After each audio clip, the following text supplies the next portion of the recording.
Hello, I'm Maureen Bennie, Director of Autism Awareness Center. And today I'm going to talk to you briefly about teaching toileting to individuals with ASD, how to get started and make progress at any age, any stage.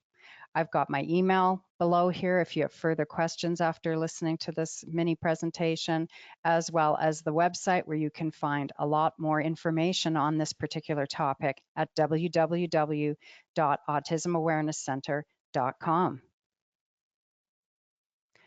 So, what are the 5 things that people struggle with when it comes to toileting? The first one is toileting readiness. So, when do you start? So, you're looking at, is that child able to stay dry throughout the night?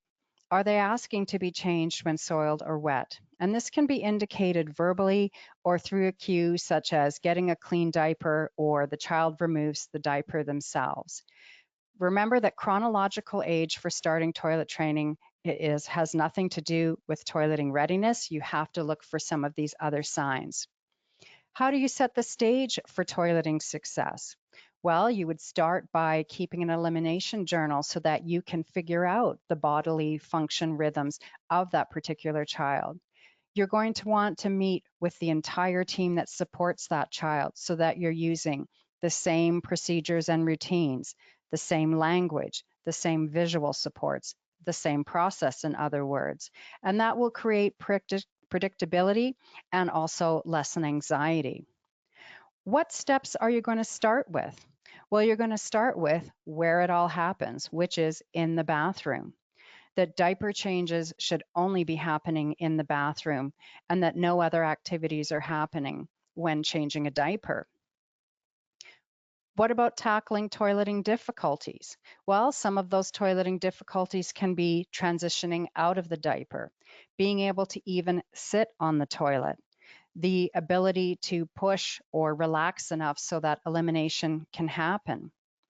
And the last thing is bowel movements. And this is the big issue that many people have with constipation, withholding a bowel movement, which can cause overflow that looks like the child has diarrhea, the inability to push a stool out, and fecal smearing. So, all of these things can really provide a lot of challenges when you're looking into trying to get this process going.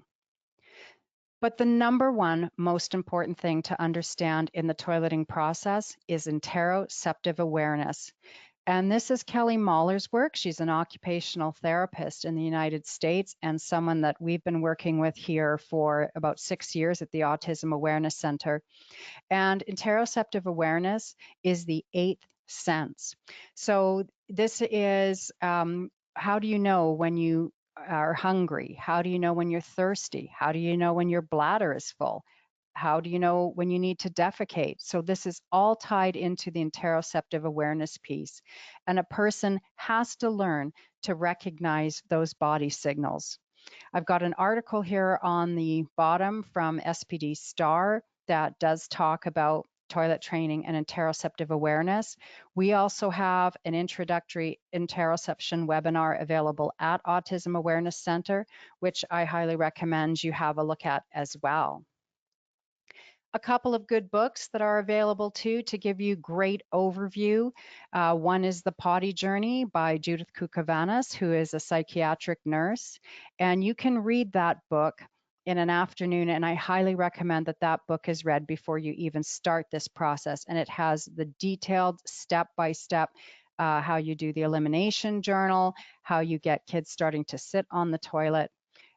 Support resources are a must to increase your understanding of how you're going to support that individual in toileting.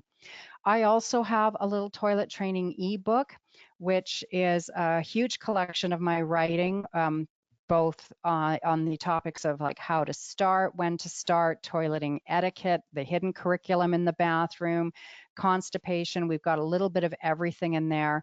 And that is less than the price of a latte for $3.90.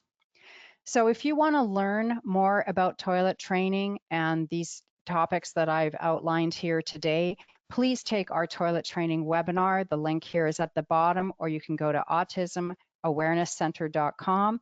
Look under the tab of webinars, and you'll find the link for the toilet training webinar. Thank you so much for listening, and have a great day.